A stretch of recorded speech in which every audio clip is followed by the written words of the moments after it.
Assalamualaikum warahmatullahi wabarakatuh. Selamat petang, salam reformasi, salam Johor bangkit, maju bermaruah.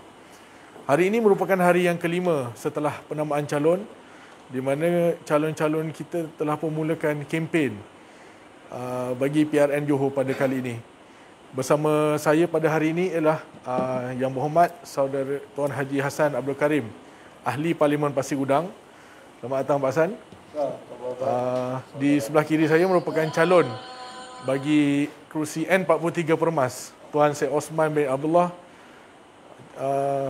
yang merupakan calon Pakatan Harapan bagi kerusi N43 Don Permas. Apa khabar Tuan Syed? Alhamdulillah. Sihat Jadi PRN pada kali ini kita membangkitkan mengenai isu-isu kekangan-kekangan berkempen pada kali ini. Pusingan pertama saya akan mulakan calon dulu. Calon kita iaitu Tuan Syed Osman bin Abdullah.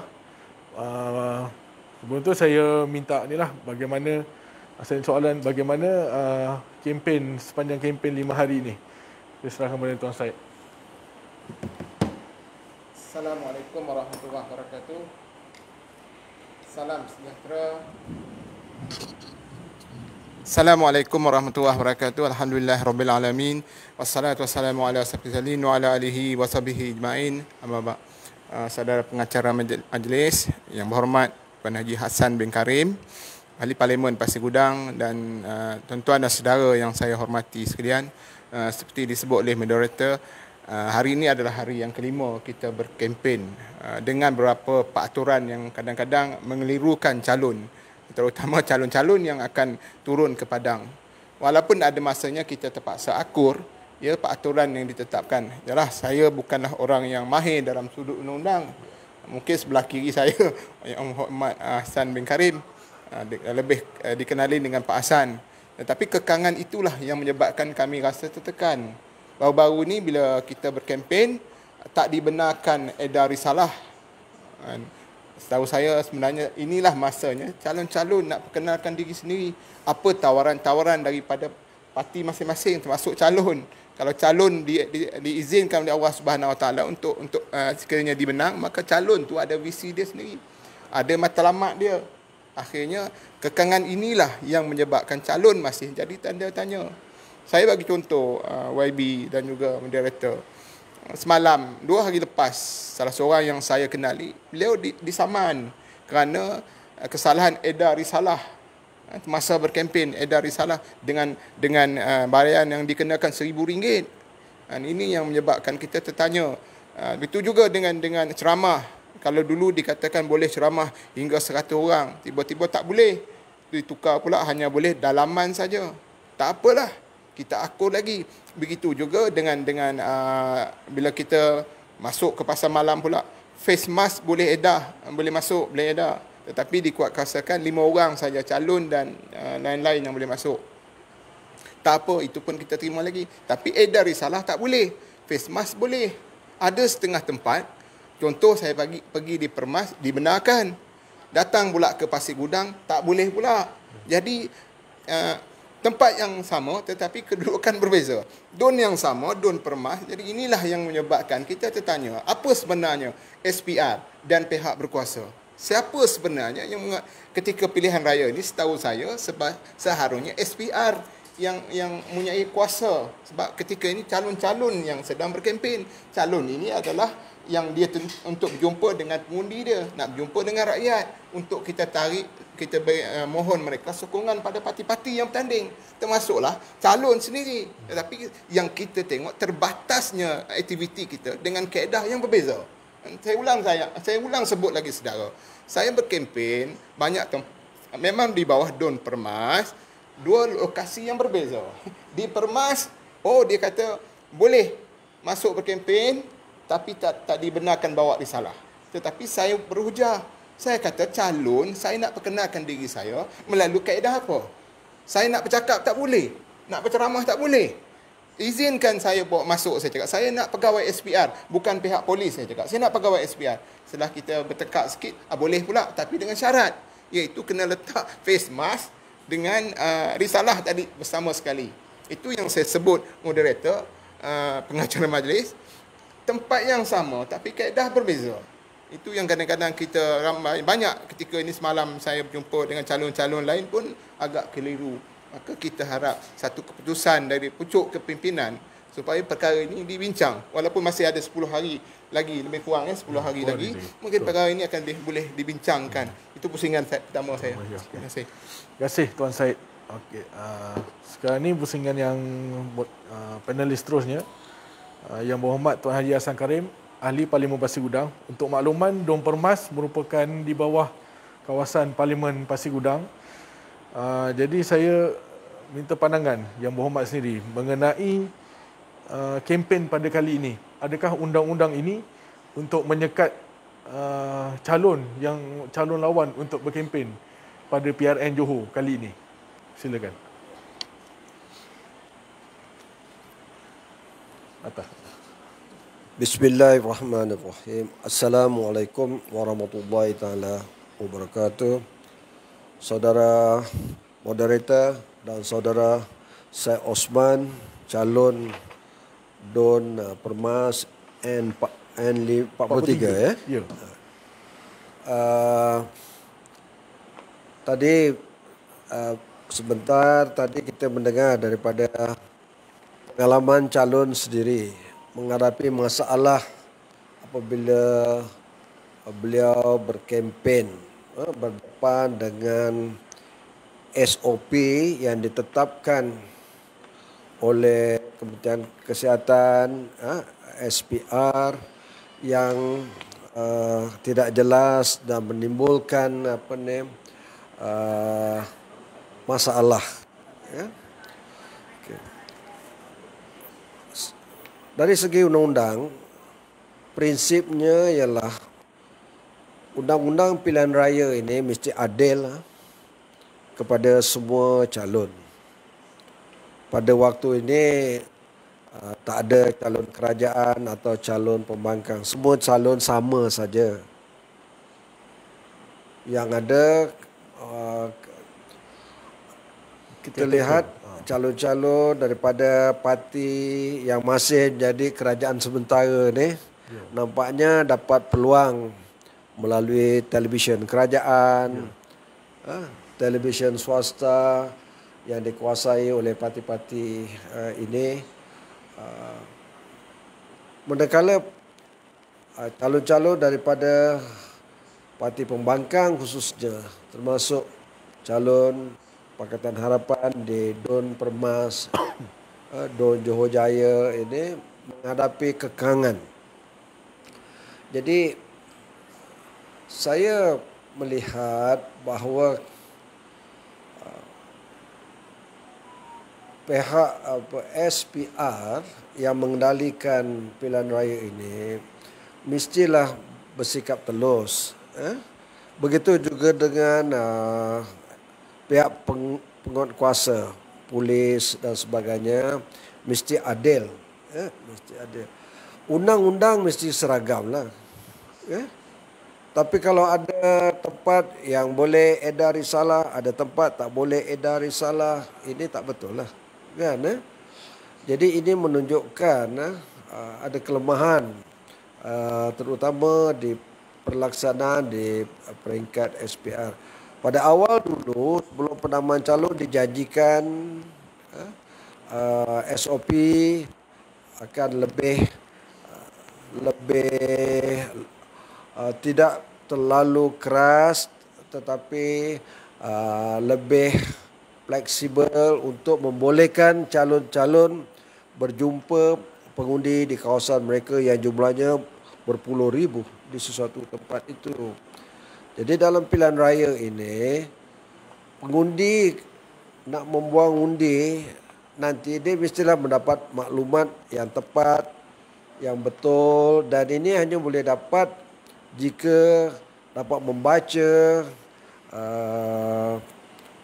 surat-surat atau risalah yang diedarkan oleh calon. Yang kedua, pengundi pun berhak untuk melihat siapa calon mereka.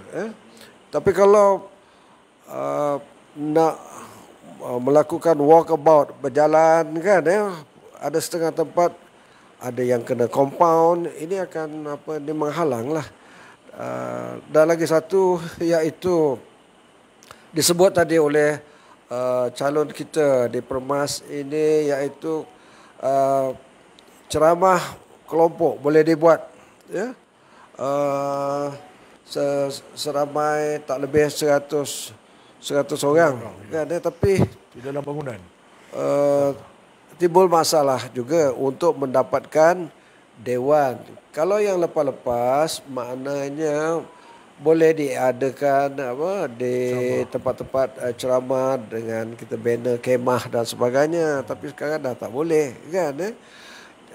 Dewan milik majlis, milik pihak berkuasa dan tak benarkan.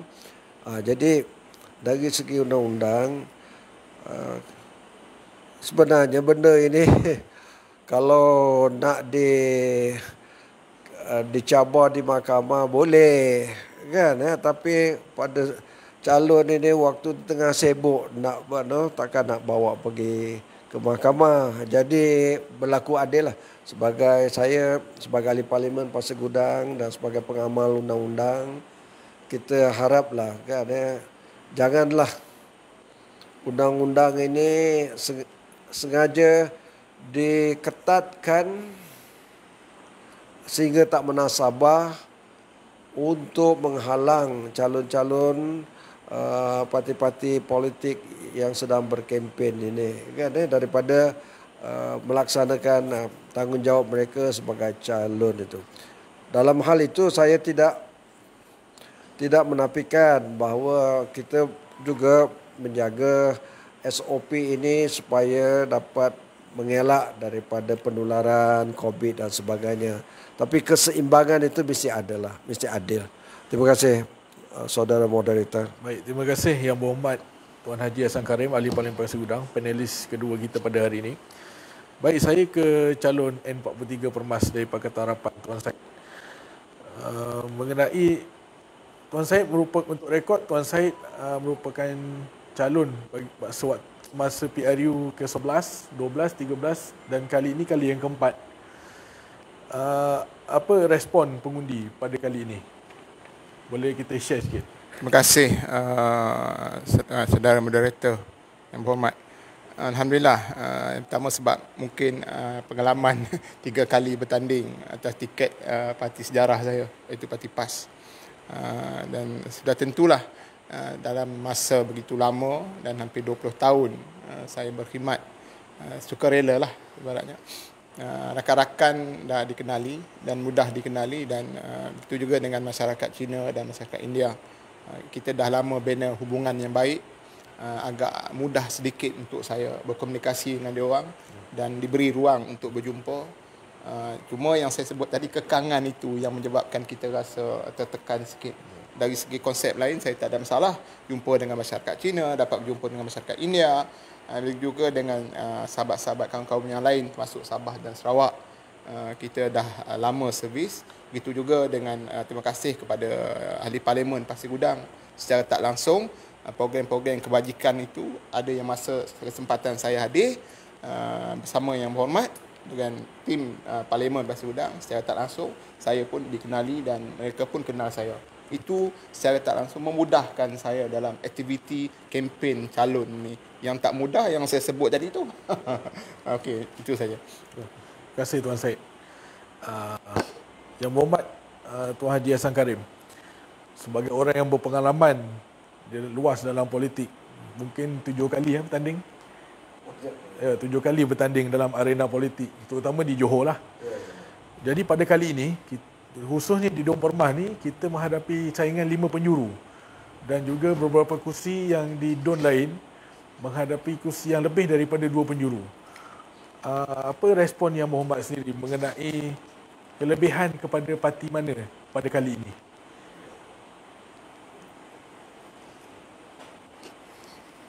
Terima kasih saudara moderator. Memang benar kali ini dalam pilihan raya negeri Johor ini banyak penjuru ya. Paling tidak 4 penjuru. Di Permas, Don Permas ini 5 5 penjuru. Saya melihat perkembangan ini bahawa sejak PRU 14 banyak parti-parti baru telah muncul, kan? Jadi dari segi demokrasi maknanya ini saya melihat satu perkembangan yang sehat juga, kan? Banyak pilihan kepada rakyat, kan? Dalam pada itu saya melihat bahawa dalam pilihan raya ini tiga komponen yang besar lah saya kata, iaitu Pakatan Harapan, Barisan Nasional dan satu lagi ialah Perikatan Nasional. Ini merupakan Tiga koalisi. gabungan parti-parti politik. Pakatan Harapan ada 3 parti, begitu juga BN ada banyak parti, begitu Perikatan Nasional pun banyak. Jadi perbezaannya ialah kalau dalam pilihan raya umum yang ke-14 sistem 2 parti, BN ditentang oleh Pakatan Rakyat. Harapan. Begitu juga pada pilihan raya PRU yang ke-13. Tapi kali ini banyak parti. Jadi bermakna sistem 2 parti itu untuk dalam pilihan raya kali ini sudah tidak ada lagi lah, kan? Jadi hasil daripada pilihan raya Johor ini penting untuk dilihat lah bagaimana. Bagi saya tak ada masalah lah, pandangan peribadi saya, kan? Yang penting ialah bukan saja parti itu, tapi calon itu sendiri yang penting. Ya, sekarang rakyat dah pandai menilai. Jadi misal contohnya ya, kalau di Permas lah, di Don Permas, kan? Calon saudara Syed Osman ini memang saya boleh jadi saksi lah, kan? Memang dikenali. Sebab dia buat kerja masyarakat ini bukan baru ni. Artinya sejak lebih 10 tahun, 15 tahun. Maknanya malah apabila saya menjadi ahli parlimen Pasir Gudang, banyak pertolongan bantuan.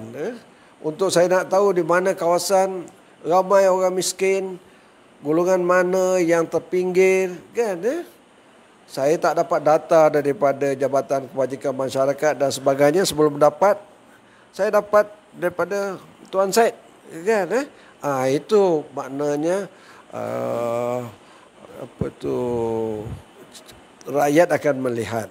Dan 1-2 hari yang lepas saya mengikuti walkabout calon Permas ini, maknanya bagi pihak pengundi tidak ada masalah untuk mengenal calon ini. Hanya saya bersetuju tadi, iaitu kalau ada kekangan, halangan untuk kempen yang lebih mudah dihalang, maka itu tidak berapa positif lah, kan? Tapi saya confident lah dalam halangan-halangan ini, insya-Allah, kan? Terima kasih. Baik, terima kasih Yang Berhormat. Seterusnya kita menanti ketibaan saudari Leo Chai Tong, calon bagi N42 Johor Jaya. Jadi sebelum kehadiran beliau, kita ke calon Permas dulu lah. Sewaktu pasca PRU 14, Tuan Syed diberi tanggungjawab sebagai pegawai khas Yang Amat Berhormat Menteri Besar pada waktu itu.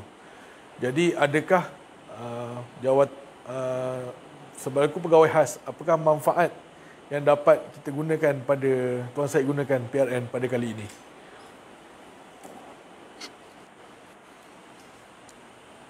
Terima kasih saudara moderator. Sebenarnya saya tidak menggunakan kedudukan saya itu untuk berkempen. Sebaliknya, saya menggunakan apa kebajikan yang saya buat itu untuk berkempen. Kita tidak boleh menjual kedudukan kita, pangkat kita untuk menarik di kalangan pengundi untuk membantu kita. Tetapi ketika saya berkhidmat itu, baru betul saya berkhidmat untuk berkhas kepada Menteri Besar untuk kita bantu segala yang kita mampu isu-isu melibatkan kepentingan rakyat. Masa ketika ini dia agak suasana berbeza. Dia untuk maklumat moderator, kita tidak menafaatkan kedudukan kita, pangkat kita, tetapi sebaliknya kita lebih tawarkan kepada rakyat apa yang kita nak buat untuk rakyat sekiranya kita menang, apa janji kita. Dan kita juga sebagai calon, kita tidak boleh menjanjikan gunung dan yang tinggi, tetapi sebaliknya kita tawarkan perkhidmatan kita yang baik, yang sesuai supaya rakyat tahu ini perkhidmatan kita. Itu yang saya nak bagi jelaskan kepada moderator. Kita seperti dia maklum, tadi dia sebut yang berhormat ada lima calon yang akan bertanding. Ruang demokrasi ini kita gunakan sebaik yang mungkin. Itu hak mereka nak bertanding juga. Masing-masing dia akan tampilkan kelebihan masing-masing. Peluang mungkin ada kepada lima calon ini. Penentu dia, Tuan Moderator, adalah rakyat. Rakyat sekarang ini dia bukan setakat hanya pilih parti, dia juga akan memilih siapa calon-calon itu. Ini dia agak apa tadi saya nak sebut, rakyat akan menilai. Berdasar latar belakang calon tersebut. Ini bagi saya dia sama macam pengalaman kita di Indonesia. Dia tengok calon itu, walaupun calon itu popular letaklah seorang artis pun, tetapi perkhidmatan tidak pernah untuk rakyat, kemungkinan besar juga peluang dia agak sukar. Terima kasih, Tuan Moderator. Baik, saya ke seterusnya lah. Kepada Yang Berhormat Ahli Parlimen Pasir Gudang sendiri, mengenai tempoh selaku Ahli Parlimen itu sendiri, apa hikmat yang Yang Berhormat sendiri tunjukkan di Parlimen Pasir Gudang ni, apakah impak, boleh memberikan impak kepada Pakatan Harapan itu sendiri pada kali ini?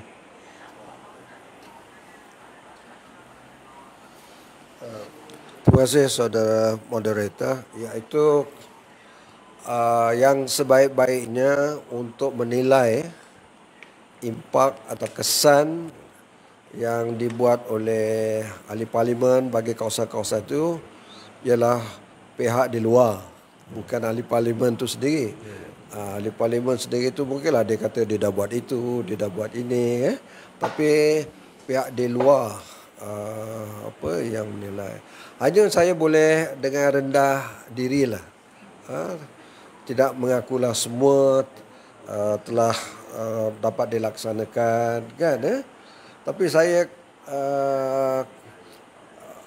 yang menjadi perkara-perkara penting kepada saya ialah misalnya projek hospital Pasir Gudang. Itu ada dalam sentiasa diberikan tumpuan. Masalah lebuh raya Pasir Gudang, kan, perlu diperbaiki, dinaik taraf dan sebagainya, selalu disebut. Sama ada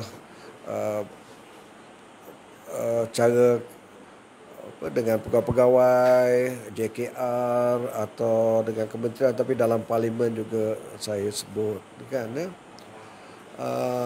Tapi satu perkara yang saya sebagai ahli parlimen rasa puas hati, iaitu apabila berlaku pencemaran udara akibat daripada pencemaran sungai Kim, kan. Maknanya saya telah membawa usul supaya dibahaskan di parlimen. Itu pada tahun 2019 bulan 3, dan usul yang saya bawa itu telah dibahaskan di parlimen. Seramai 6 orang menteri cuba menjawab. Sebab saya minta diisytiharkan darurat.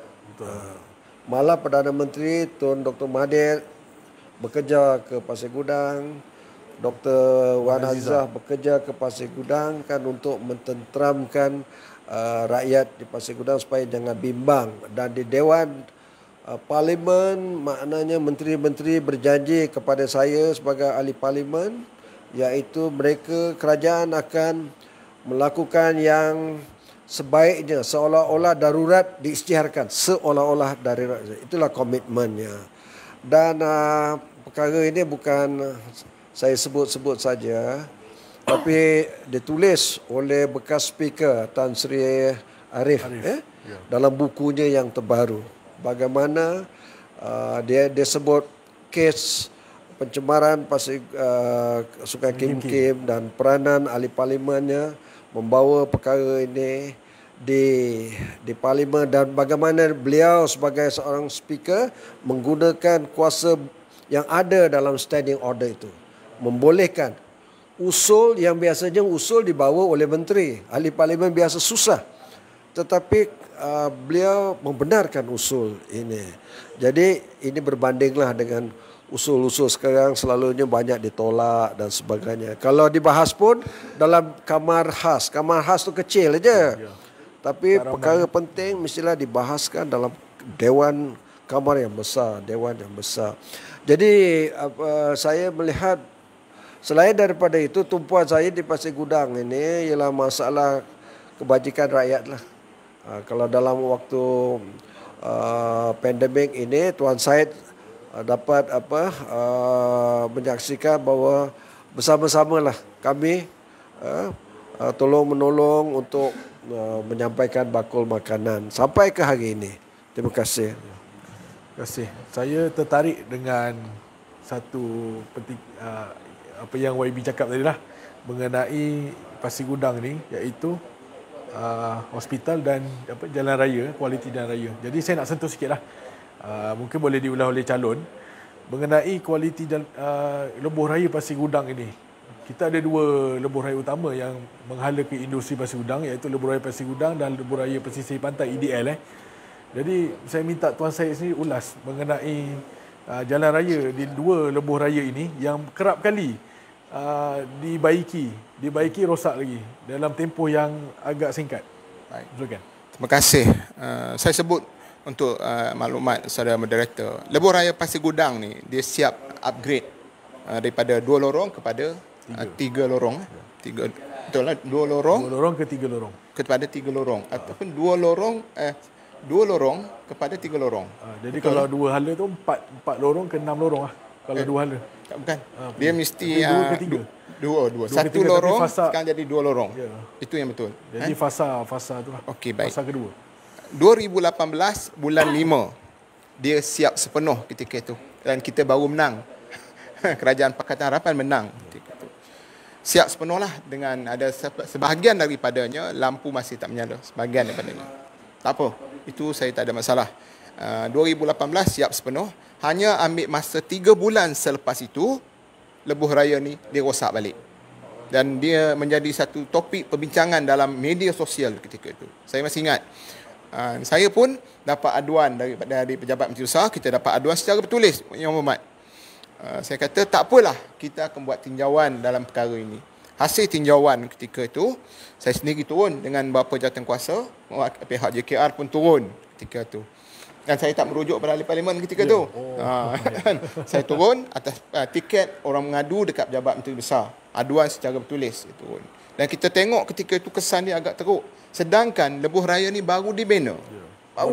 Baru siap bulan 5. Bulan 9 kalau tidak saya, Yang Berhormat, saya turun bulan 9. Dan saya, apa yang saya terfikir, apa kaedah, bahan apa yang dia guna untuk dia naik taraf projek lebuh raya ini.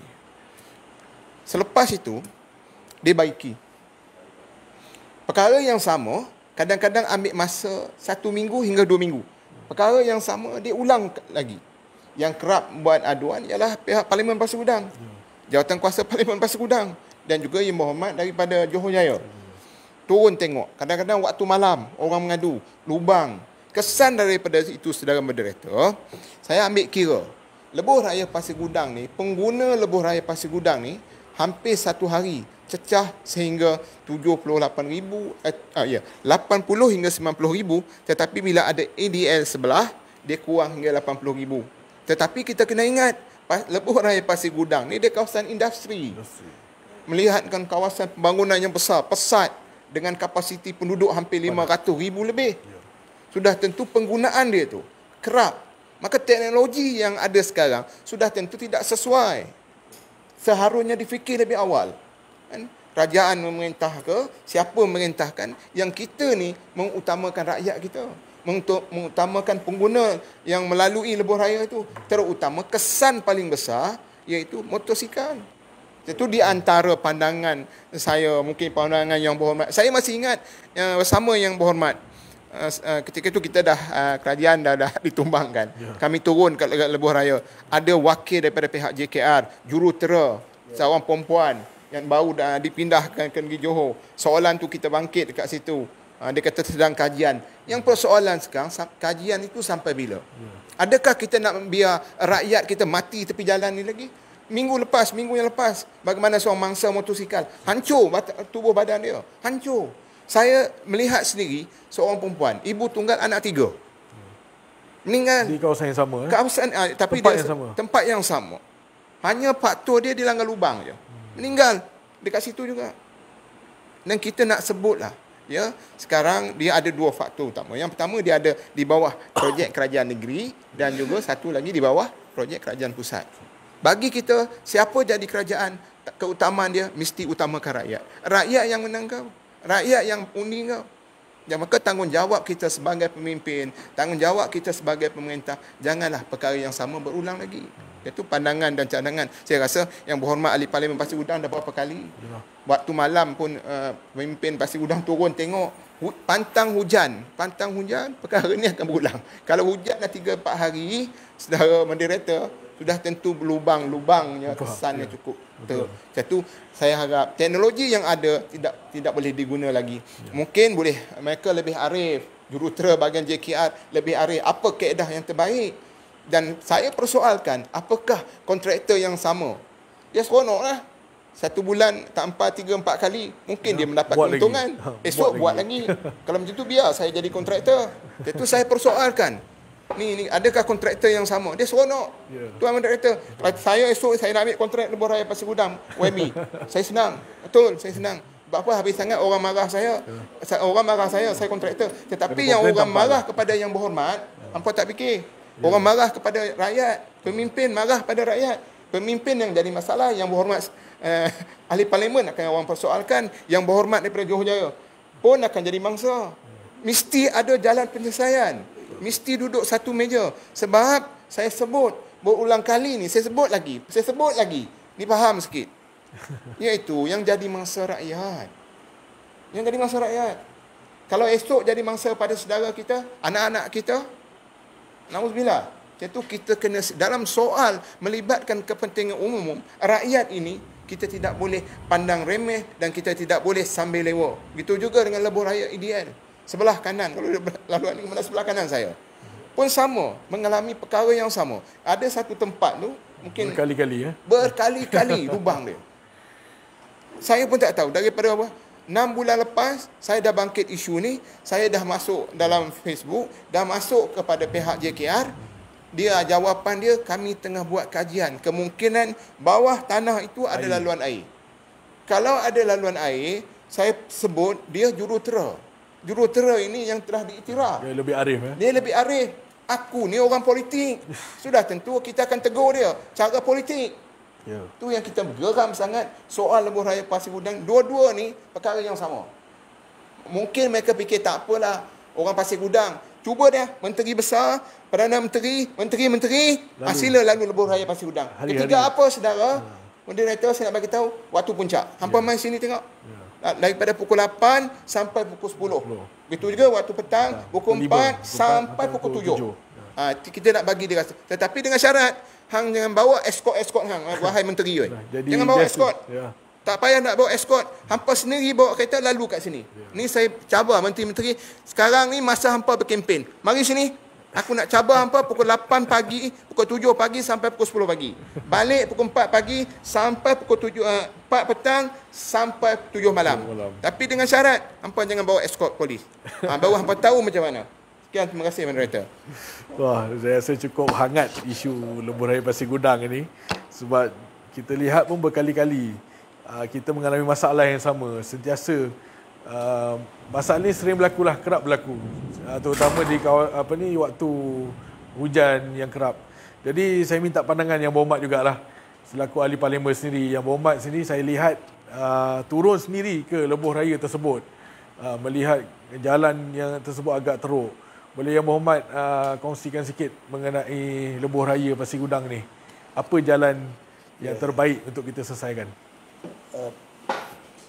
Berkenaan lebuh raya Pasir Gudang ni, yang bermula daripada Taman Perling sana sampailah ke jalan ke arah pelabuhan Johor Port dia. Ya. Antaranya ialah dia tak siap sepenuhnya lagi. Ada pasar yang tak siap lagi. Masalahnya ialah duit, dana yang tak cukup di bawah rancangan Malaysia yang ke-11 dulu. Jadi saya berharap bahawa lebuh raya Pasir Gudang ini yang tak naik taraf itu belum sempurna tu dilengkapkanlah. Dan isu berlubang ini kerap berlubang, teknologi yang patut digunakan seperti yang disebut oleh saudara Syed Osman tadi, maknanya perlu diambil beratlah, kan? Maknanya ahli parlimen, nanti wakil rakyat, Don Permas, Don Johor Jaya, kan? Ini merupakan cabaran. Tapi selain daripada itu, saya ada timbulkan di parlimen satu soalan saya untuk mengurangkan keadaan lebuh raya Pasir Gudang yang syarat dan sesak itu.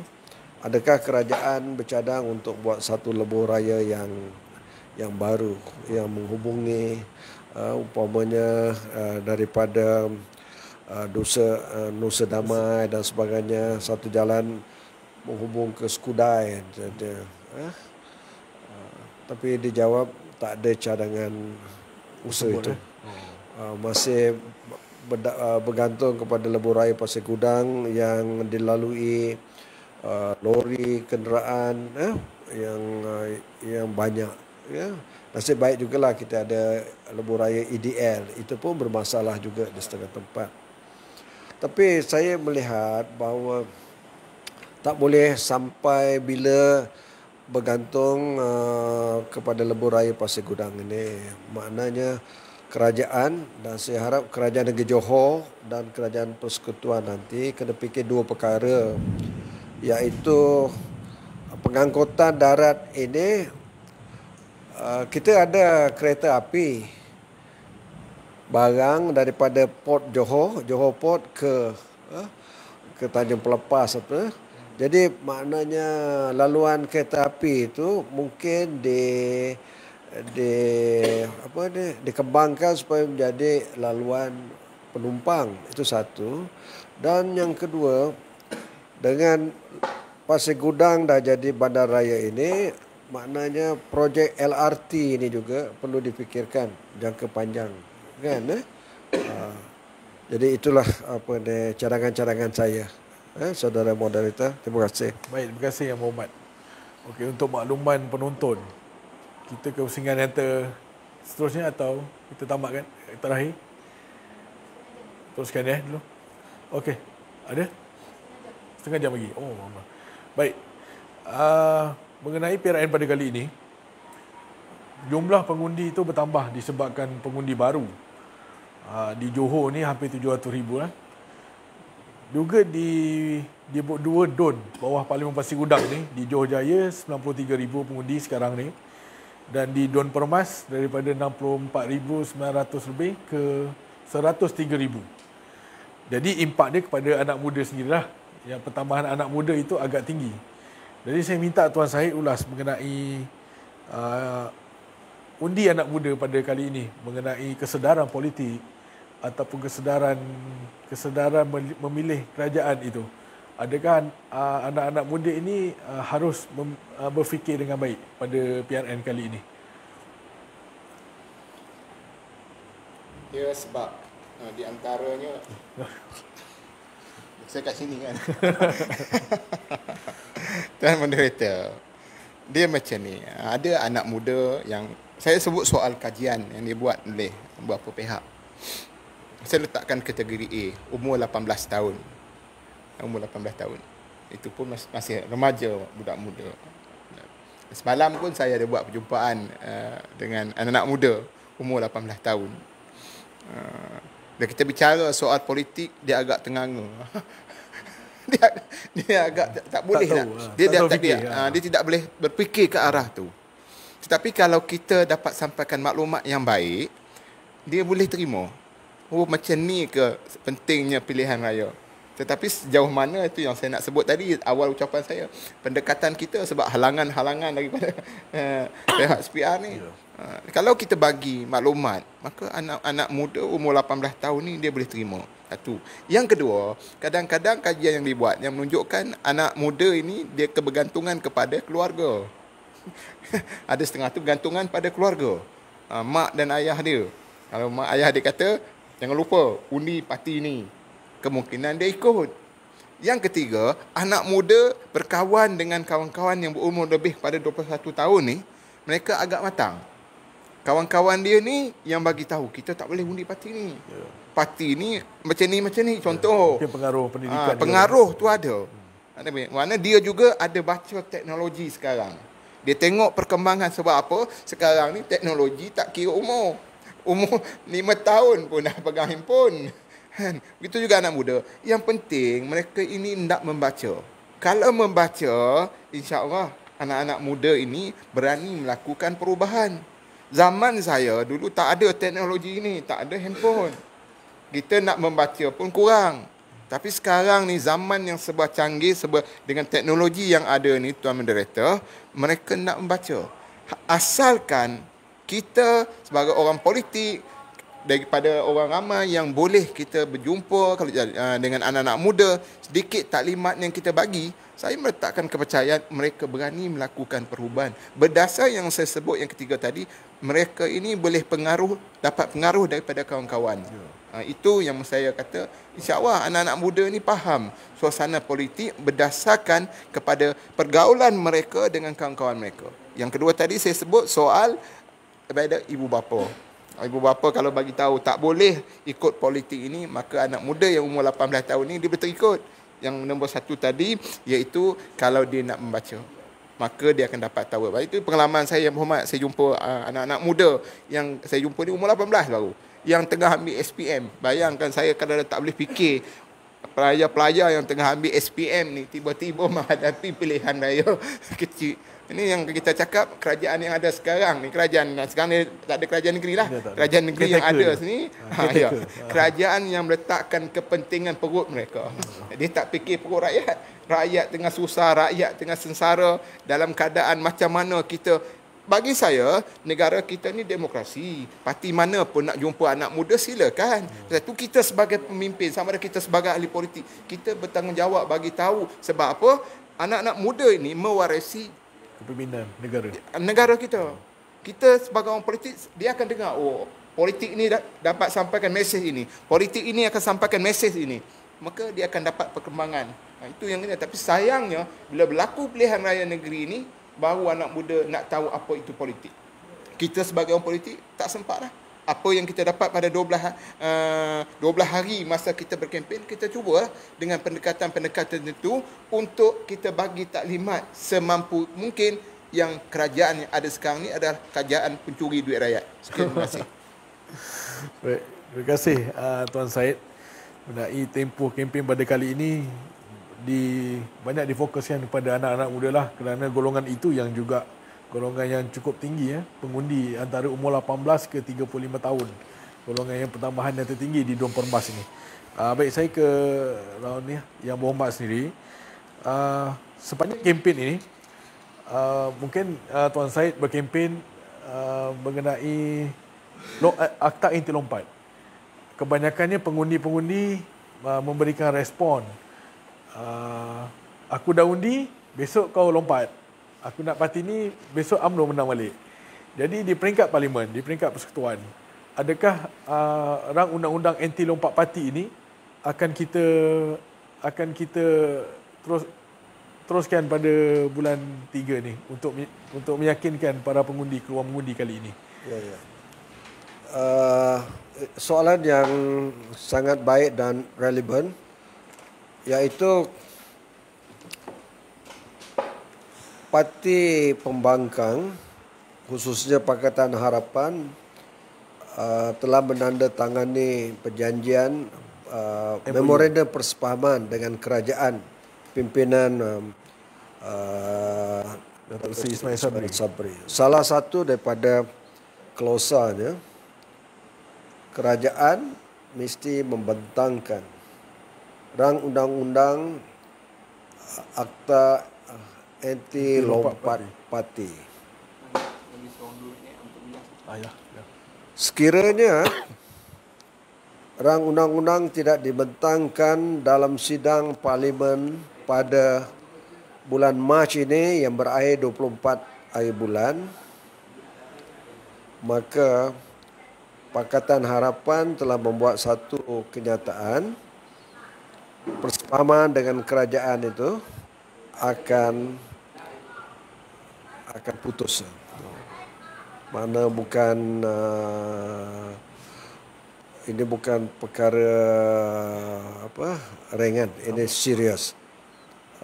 Jadi dalam sidang parlimen ini yang akan berakhir 24 Mac, kerajaan mesti bentang. Kalau tak bentang, MOU ini batal.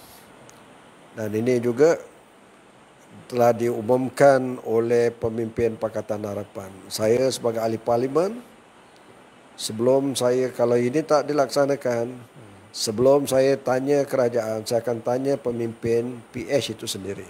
Apa janji awak? Ini yang saya bagi tahu rakyat di bawah ini. Betul. Yang menyokong Pakatan Harapan. Betul. Yang kami berkempen, saya mengirim Tuan Syed itu pergi kedai. Penyokong kita pun marah. Betul Kita terpaksa tenteram. Nasib baik dia tengok ahli parlimen Pasir Gudang ni tak melompat. Kan dia tengok dia percaya kita. Jadi itulah jawapan saya. Kita insya-Allah.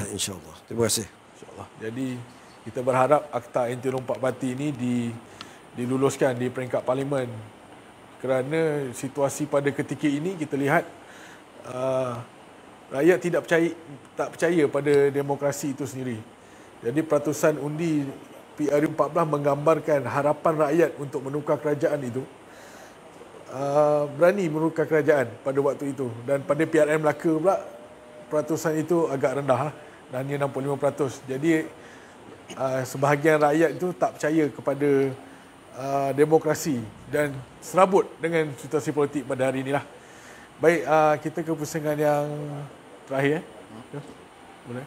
Kita ada YB Cetong. Tak sampai. Okey, tak sampai. Kita boleh bagi ruang kat dia sikit ni. Jadi jadi mengenai, kita selit sikitlah Tuan Syed mengenai anti lompat ni. Baik, saya bukan mahir bab undang-undang sebagaimana yang berhormat. Tapi kalau nak marah tu saya boleh, Yang Berhormat. Ini daripada pengalaman saya, Yang Berhormat. Sebelum Yang Berhormat mengiringi saya, kita pergi masa kempen. Pertama sekali bila jumpa pengundi, dia kata pengundi yang bijak lah. Dia tanya, you nak lompat ke mau apa? Kami ni beratur 1 jam ketika itu untuk kami nak tukar kerajaan. Ini saya nak bagi jawapan kepada moderator. Dia kata 1 jam saya beratur. Tetapi bila berlaku macam ni, 1 tahun 8 bulan, baru kami rasa dapat pegang tukar bersama dengan kerajaan PS. Tiba-tiba jatuh. Saya ada jawapannya, Yang Berhormat. Saya kata, yang lompat itu bukan daripada PS. Pakatan Harapan kekal. Kekal setia. Keadilan, amanah dan DAP. Kami kekal setia. Saya cakap tak ada masalah. Yang rompat itu, yang pengkhianat itu daripada bersatu. PN. Yang menubuhkan PN hari ini. Hari ini dia tubuh PN. Dia jadi kerajaan. Mereka inilah yang khianat amanah rakyat. Bayangkan, nak jatuhkan satu parti gegasi lah kita sebut. Kita ambil masa hampir ketika itulah kali jumlah tahunnya. 62 tahun. Rakyat berbagai bangsa kaum meraihkan ketika itu menang. Tiba-tiba kita dikhianat. Orang macam ni, tiba-tiba tubuh PN, dia pula nak bertanding dalam pilihan raya. Itu Muhyiddin Yassin lah. Ya. Itu saya cakap, Abah apa dia ni? Ni abah kianat pada rakyat. Abah macam ni tak boleh jadi abah. Saudara moderator, orang macam ni dia datang di Johor, tubuh PN, berkempen atas PN. Dulu dia serangnya UMNO dan Barisan Nasional. UMNO ni tak boleh pakai. Penuh dengan rasuah. Bahkan PAS pun dia gelar PAS sesat. Tiba hari ni orang yang macam ni nak menerajui negara kita, nak menerajui negeri Johor. Macam mana kita nak letak kepercayaan? Orang yang pernah kianat dengan UMNO dia marah, dengan PS dia kianat PS, sedangkan tadi saya sebut kita percaya kepada pemimpin macam ni. Sekarang dia nak jadi jaguh dekat negeri Johor. Dia bawa bekas-bekas yang semuanya pengkhianat ada dalam tu. PS dulu. Apakah rakyat tak tengok ke? Rakyat tak boleh perhatikan lah.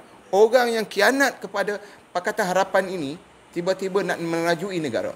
Sekejap kamu boleh bersama dengan UMNO. Sedangkan kita tahu dalam UMNO itu penuh dengan kaki rasuah, pencuri duit rakyat. Tiba-tiba dia bersama dengan dia. Habis masalah dengan ni, dia yang bergaduh. Bergaduh sesama dia sendiri, akhirnya dia ambil keputusan, dia bersama dengan PAS. Datang pilihan raya negeri Johor ini, dia pula nak tunjuk jagoh. Inilah kami, pilihlah PN. Sedangkan dalam PN itu terdiri daripada pengkhianat-pengkhianat amanah PS mesti itu. Dan rakyat bagi amanah kepada mereka. Setahun 8 bulan, tiba-tiba kau jadi pengkhianat kepada kita. Takkanlah rakyat Johor tak faham. Hampa nak undi lagi orang macam ni? Untuk apa? Nak jadi dia khianat. Dia tak boleh menerajui negeri Johor. Tak boleh. Orang yang tak amanah dalam konsep Islam, tak boleh dia menerajui negeri. Dia akan berulang perkara yang sama. Macam mana dia letak kejujuran mereka? Dia tengok esok ada tawaran. Sebab perjuangan PN ini, perjuangan yang meletakkan kepentingan peribadi. Sebab apa, saudara? Dia kejar kedudukan dan pangkat. Kalau betul dulu, saya ingat ulang kemudian Yasin, hang dengar sini baik-baik. Dulu apa kata dia, moderator? Tahu dia sebut apa? Saya tak gila pangkat. Saya tak dapat jawatan apa pun tak kisah. Tengok YouTube dia. Ya, betul. Moderator rajin tengok YouTube. Dia yang sebut, bukan saya, bukan aku. Tu, Muhyiddin Yassin. Dia sebut saya tak kejar pangkat dan kedudukan. Saya jadi macai pun boleh. Kalau video aku tak betul, ucapan aku tak betul, hang saman aku balik. Tapi ini ucapan dia. Ini jangan main-main. Soal kita ini diamanahkan oleh rakyat. Tapi tiba-tiba kita jadi pengkhianat. Macam mana orang tak marah? Saya berkempen marah. Saya cakap saya tak tahu. Saya tak kenal nama Bersatu tu. Dia kata saya tak tahu. Tak ada pun dalam PS Bersatu. Saya cakap tak ada. Saya tak kenal. Pergi masyarakat Cina. Maka Cina marah. Pergi masyarakat India. Dia kata sama je PS ni dengan PN. Sama. No. Saya terpaksa perjelaskan. Ambil masa 10 minit. Jelas-jelas. Oh dia faham. Rupanya yang jahat ni Bersatu saya. Saya terpaksa gunakan perkataan ini. Sebab tadi saya sebut rakyat beratur 1 jam semata-mata nak jatuhkan UMNO dan Barisan Nasional. Orang macam ni kita nak angkat dengan Johor. Saya minta pengundi yang bijak sana fikir baik-baik. Jawatan ini satu amanah akan dipersoalkan kelak. Rakyat mempertaruhkan ketika ini mempertaruhkan nyawa mereka dalam pilihan raya negeri. Siapa yang berjangkara? BN lah, bubar Dewan Negeri ini. Dalam keadaan kita kata, kalau boleh pulih ekonomi dulu. Pulih ekonomi. Rakyat derita. Harga barang mahal. Harga kos hidup mahal. Telur ayam pun boleh dulu. Saya tak tahulah, telur ayam mungkin ayam tak bertelur. Telur ayam pun mereka tak boleh nak jaga. Apatah lagi ayam. Jadi saya nak sebut pada pengundi yang bijak sana. Buat penilaian yang terbaik. Sebab apa, saudara moderator? Ni saya ambil panjang sikit tau. Sebab apa? Sepatutnya tadi yang berhormat Pak Hassan pun faham. Sepatutnya sebagai kerajaan memfokuskan soal ekonomi, soal kedudukan rakyat, soal kepentingan rakyat. Selamat datang Yang Berhormat mantan-mantan Yang Berhormat, silakan. Ya. Baik, saya ulang balik. Sepatutnya mereka fokuskan kepentingan rakyat. Yang rakyat sekarang ni, apa Tuan Moderator, Yang Berhormat, rakyat derita. Tanya yang ahli parlimen Pasir Gudang. Kadang-kadang 120 bungkus hantar. Untuk apa ni? Ni nak bagi pada rakyat. Kalau rakyat senang, rakyat tak minta. Selepas berlakunya COVID-19 ni, paling teruk sekali ialah ahli parlimen. Sebab apa? Hari-hari orang minta. Kenapa, saudara? Dia kehilangan kerja. Loss, tak ada pekerjaan. Dengan rasa segan ni telefon ahli parlimen. Bagi tahu dengan saudara Murad dan kawan-kawan kita yang lain. Ini bererti kata pemimpin UMNO dan Barisan Nasional ini ketika bubarkan Dewan Negeri Johor ini, mereka pertaruhkan nyawa rakyat untuk kepentingan politik mereka. Mereka tak letak. Mereka sebenarnya apa? Berebut jawatan. Aku nak jadi ini. Aku nak jadi sini. Kalau mereka menang lah Negeri Johor ni. Tapi bila mereka tak menang, mereka akan kalah. Wallahualam. Baik, terima kasih yang bagi Tuan Syed atas ulasan yang saya rasa cukup panjang tadi. Ulasan yang hangat. Jadi saya ucapkan selamat datang kepada saudari Liao Chai Tong, merupakan calon bagi N42 Johor Jaya. Selamat datang saudari. Untuk rekod, beliau merupakan mantan Esko Pelancongan Keluarga dan Masyarakat Negeri Johor sewaktu tempoh Pakatan Harapan Pemerintah. Jadi saya terus ke introduction Yang Mohamad lah sendiri mengenai kempen pada kali ini. Adakah berbeza di mana Yang Mohamad saudari sendiri merupakan penyandang bagi kerusi Dun Johor Jaya. Bagaimana situasi kempen antara dua pilihan raya sebelum ini dan PRN pada kali ini? Silakan. Salam sejahtera saya ucapkan kepada sahabat saya, Ahli Parlimen Pasir Gudang, YB Hassan Karim, saudara Sa'ad Osman. Salam sejahtera. Saya minta maaf dulu sebab saya datang dari Kulai. Hujan dengan lebat, sudah lewat. So berkenaan dengan soalan ni, memang ini merupakan kali ketiga saya bertanding dalam sebelum ni PRU lah. So kali ini adalah PRN. So merupakan kali ketiga saya tanding di Dun Johor Jaya. So sepanjang kempen ini, apa yang saya nampak, kami walkabout sekitar kawasan Dun Johor Jaya, dan oleh sebab ada wabak pandemik COVID kan. So di tempat merata-merata pun orang kurang sikit berbanding dengan dululah. So apa yang lagi berbeza kali ini, kita tidak dapat mengadakan ceramah secara besar-besaran, dan sebelum ni ceramah boleh dijalankan di mana-mana sajalah asal you mohon permit. So kali ini cuma boleh dilaksanakan di bilik gerakan atau pejabat sahaja. Ini menyukarkan kita untuk berjumpa dengan penduduk pengundi. Walau bagaimanapun, tadi sebelum saya sampai sini, SOP yang baru telah pun keluar. So sebelum ni ceramah hanya boleh sampai sehingga pukul 10, tetapi SOP yang baru adalah sehingga pukul 12 tengah malam lah. So kena habiskan sebelum pukul 12. Walau bagaimanapun, beberapa cabaran yang kita hadapi, tetapi kita pun perlu guna be smart, guna cara yang lain. Sebagai contoh, Facebook Live ini salah satu cara kita dapat ceritakan apa ideologi kita, dan juga penduduk atau pengundi yang menonton Facebook Live ini, mereka pun boleh menonton dengan selamat, rasa selamat sebab tidak perlu keluar lah. So ini salah satu dua cabaran atau perbezaan antara berbanding dengan dulu. Terima kasih saudari Liao Chai Tong mengenai kempen pada kali ini. Untuk makluman yang saudari sendiri, tadi kita ke fasa pengundi baru dan juga mengenai dalam Parlimen Pasir Gudang lah, bagaimana fasiliti-fasiliti yang terbaik untuk kita bangunkan di masa akan datang. Jadi dengan saya nak sentuh sikit mengenai dengan kestabilan pada kali ini. Adakah Pakatan Harapan sendiri menjanjikan kestabilan pemerintahan sekiranya dipilih menerajui kerajaan negeri? Pertama sekali berkenaan dengan perkataan kestabilan ni, kita tahulah Barisan Nasional membawa slogan ini, kestabilan, dalam PRN kali ini. Tetapi ada soalan yang timbul, apa maksud tu kestabilan? Sebab sebelum PRN ini dijalankan atau sebelum sidang Dewan dibubarkan, dah 20 bulan agak 20 bulan Barisan Nasional memegang mentadbir di negeri Johor.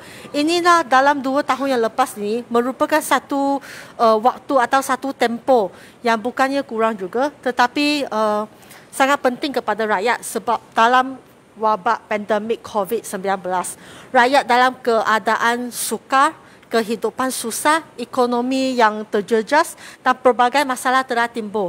Kita dari segi pejabat ahli Parlimen Pasir Gudang, bagi saudara saya Osman di Tun Permas dan pejabat saya sendiri, betapa banyak bantuan kita telah edarkan kepada penduduk dan walaupun kita dapat peruntukan juga, tetapi itu tidak mampu untuk menampung kepada penduduk tempatan. Sebab bagi kita bukan kira beberapa orang yang duduk sahaja di kawasan ni, di bawah Parlimen Pasir Gudang, cuma pengundi pun dah 91,000, Permas 100,000 lebih. So, kita betapa banyak bantuan yang kita telah berikan. Apa yang telah ditunjukkan oleh Kerajaan Barisan Nasional berkenaan dengan stabil. So, soalan itu adalah sekarang mereka kata nak bagi nak stabil, tetapi kenapa tidak tunjuk kestabilan tu semasa mereka memerintah? Ya. Ya. Itu ulasan daripada Saudara Leo contoh mengenai kestabilan pembentukan kerajaan ini. Jadi saya ke ulasan Yang Berhormat sendiri mengenai pada waktu ini kesusahan rakyat itu kita boleh lihatlah dengan jelas, orang kehilangan kerja. Ada yang kehilangan keluarga akibat pandemik COVID-19 ini. Bagi soalan saya, adakah wajar dibubarkan DUN pada saat ketika kesempitan hidup sedang melanda negara kita sebenarnya?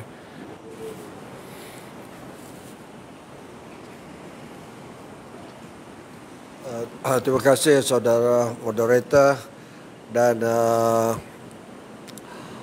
saudari Leo Cetong, Adun bagi calon bagi DUN Johor Jaya, saudara Tuan Syed Osman calon bagi pihak DUN Permas, ya. Bagi menjawab soalan saudara moderator tadi, pilihan raya ini pilihan raya yang sebenarnya membazir. Kalau nak sebut soal kestabilan, apa yang saya lihat dalam Dewan DUN Negeri Johor, iaitu adun wakil rakyat daripada Pakatan Harapan memberi kerjasama, tidak berhasrat untuk tumbangkan kerajaan, nak jatuhkan kerajaan, tidak. Sebab wakil-wakil rakyat daripada PH di DUN Johor memahami masalah kalau ada pilihan raya waktu COVID ini bahaya. Dan yang kedua, patut tumpu kepada pemulihan ekonomi, kesihatan. Dan lagi satu ialah pilihan raya umum tak lama lagi, dalam masa setahun, kan? Oh, tak lama. Dan ada memorandum persepahaman di peringkat nasional, kan? Jadi sebenarnya yang patut dihukum oleh rakyat Johor ialah Kerajaan Barisan Nasional sekarang ini. Yang sekarang ni dia yang mereka cerita yang bukan-bukan ini kononnya untuk kestabilan. Kestabilan apa? Kan kerajaan di peringkat Johor itu dalam keadaan boleh berterusan, kan?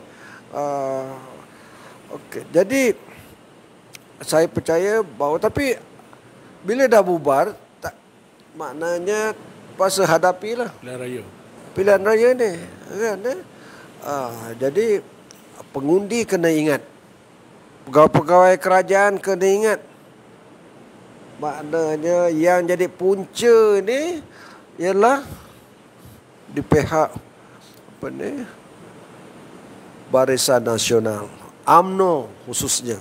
Dia bergaduh sesama dia. Dia gaduh dengan PN. Rakyat jadi mangsa. Perikatan Nasional pun seperti saudara Syed sebut tadi pun bertanggungjawab. Kerajaan federal kita tumbang kerana mereka keluar daripada PH, kan? Jadi ini dua gabungan ini, Barisan Nasional dan Perikatan Nasional mesti dihukum oleh rakyat Johor.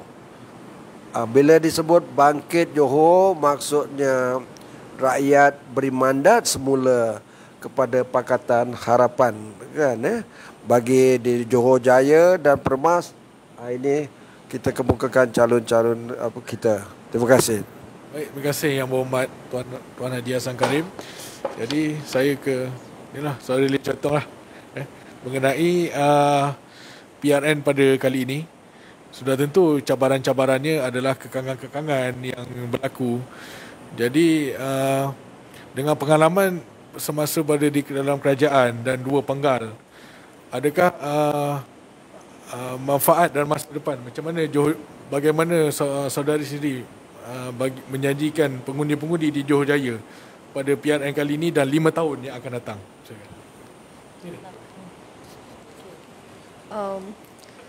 Saya nak nak kata macam ni. Dah 2 penggal saya memegang sebagai jadi wakil rakyat di Dun Johor Jaya. Bagi dalam 2 penggal ni adalah sangat berbeza. Sebab dalam penggal pertama kami merupakan adun pembangkang. So apabila kita menjadi adun pembangkang, tidak banyak perkara yang kita boleh melaksanakan selain memantau, membuat aduan dan sebagainya, atau menyuarakan suara rakyat dalam sidang dewan. Tetapi dalam penggal kedua, kita ada 2 peranan. Satu sebagai adun kerajaan dan kedua sebagai adun pembangkang dan juga eskola. Peranan yang tidak sama apabila sebagai adun kerajaan, kita dapat menghadiri mesyuarat di pejabat daerah. So kita dapat menjalankan, mengubah dasar dalam dewan, terutamanya semasa saya memegang jawatan esko. So pada masa yang akan datang, saya rasa ini adalah harapan semua supaya Pakatan Harapan dapat menjadi semula sebagai kerajaan bukan sahaja di negeri Johor tetapi juga kerajaan Pakatan Harapan di Persekutuan. Apabila kami diberi mandat oleh rakyat untuk menjadi semula sebagai kerajaan, itulah saya percayalah cuma dasar yang baik atau polisi yang baik barulah kita dapat menambah baik kehidupan rakyat. Ini adalah penting. Cuma dasar dan polisi yang dapat mengubah kehidupan rakyat. So saya berharap kita dapat diberi mandat oleh rakyat sekali lagi dan jadi sebagai kerajaan. Terima kasih Saudari Lee Chatong. Jadi kita ke pusingan yang terakhir. Kita dah bersiaran hampir sejam. Jadi saya ke calon Permah lah untuk ulasan yang terakhir mengenai harapan Tuan Syed sendiri, di mana daripada tahun 2004 melibatkan diri dalam masuk bertanding pilihan raya sehingga ke hari ini, apakah masa hadapan di kawasan Permah dan juga seluruh negeri Johor sendiri? Apa pandangan Tuan Syed? Silakan. Terima kasih sudah moderator YB dan YB Pak Hassan. Harapan kita tentu kita kena menang dulu. Menang kerajaan negeri, maka dasar itu boleh kita laksanakan. Itu harapan saya. Yang kedua, saya nak sebut Johor bangkit bermaruah tanpa rasuah. Bila kerajaan yang bersih, kita senang buat pelaksanaan. Sebab apa? Bila kita jadi kerajaan, dasar itu menjadi keutamaan kita. Bagaimana untuk kita laksanakan melalui dalam dewan. Seperti sebut Yang Berhormat tadi, kuasa adalah penentu segala-galanya. Dan bila kerajaan tak ada rasuah, pelaksanaan itu begitu mudah sekali. Sekian, terima kasih. Terima kasih Saudara Syed Osman. Jadi yang terakhirlah pesanan Yang Berhormat Ahli Parlimen sendiri kepada para pengundi di 2 DUN N42 Johor Jaya dan N43. Pesanan Yang Berhormat sendiri kepada pengundi-pengundi yang akan mengundi pada 12 hari bulan ini. Terima kasih Saudara Moderator. Rayuan saya kepada pengundi di Pasir Gudang ini bagi DUN Johor Jaya dan Johor Permas, iaitu Pakatan Harapan adalah gabungan parti politik yang memperjuangkan kepentingan rakyat berbilang kaum. Ini penting nih, ya. rakyat berbilang kaum, Melayu, Cina, India, orang asli, orang Sabah, Sarawak di Pasir Gudang ini, kan? Dan yang kedua iaitu kita Pakatan Harapan di Pasir Gudang, kami bekerjasama. Parti Keadilan berusaha sekuat yang mungkin untuk sama-sama membantu calon Don Johor Jaya dan Permas menang. Menang untuk apa? Untuk kita dapat, kalau disokong oleh rakyat, menang di kawasan-kawasan yang lain, kita jadi kerajaan semula. Bukan nakkan kuasa itu, tapi nak bagi perkhidmatan yang terbaik. Kita mengakuilah sedikit sebanyak mungkin ada kelemahan yang lepas, tapi kali ini pengalaman akan mengajar kita akan menjadi kerajaan yang baik, yang lebih matang. Jadi dengan rendah hati, dengan rendah diri, kami mohonlah sokongan. Tanpa sokongan rakyat, tak sampai ke manalah kami. Jadi beginilah, inilah demokrasi. Terima kasih. Baik, kita akhiri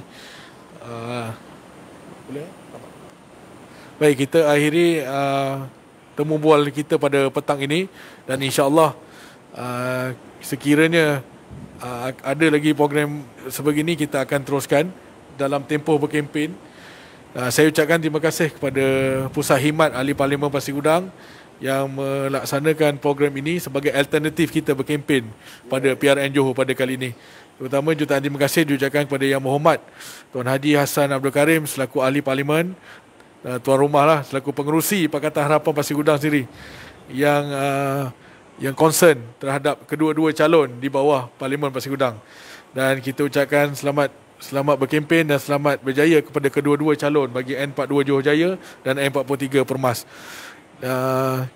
Jadi saya seru pada pengundi Pakatan Harapan untuk mengundi Pakatan Harapan pada PRN pada kali ini. Di N42 calon nombor 3 dan N43 Permas calon nombor 5. Okey. Sekian, terima kasih dan kita berjumpa lagi.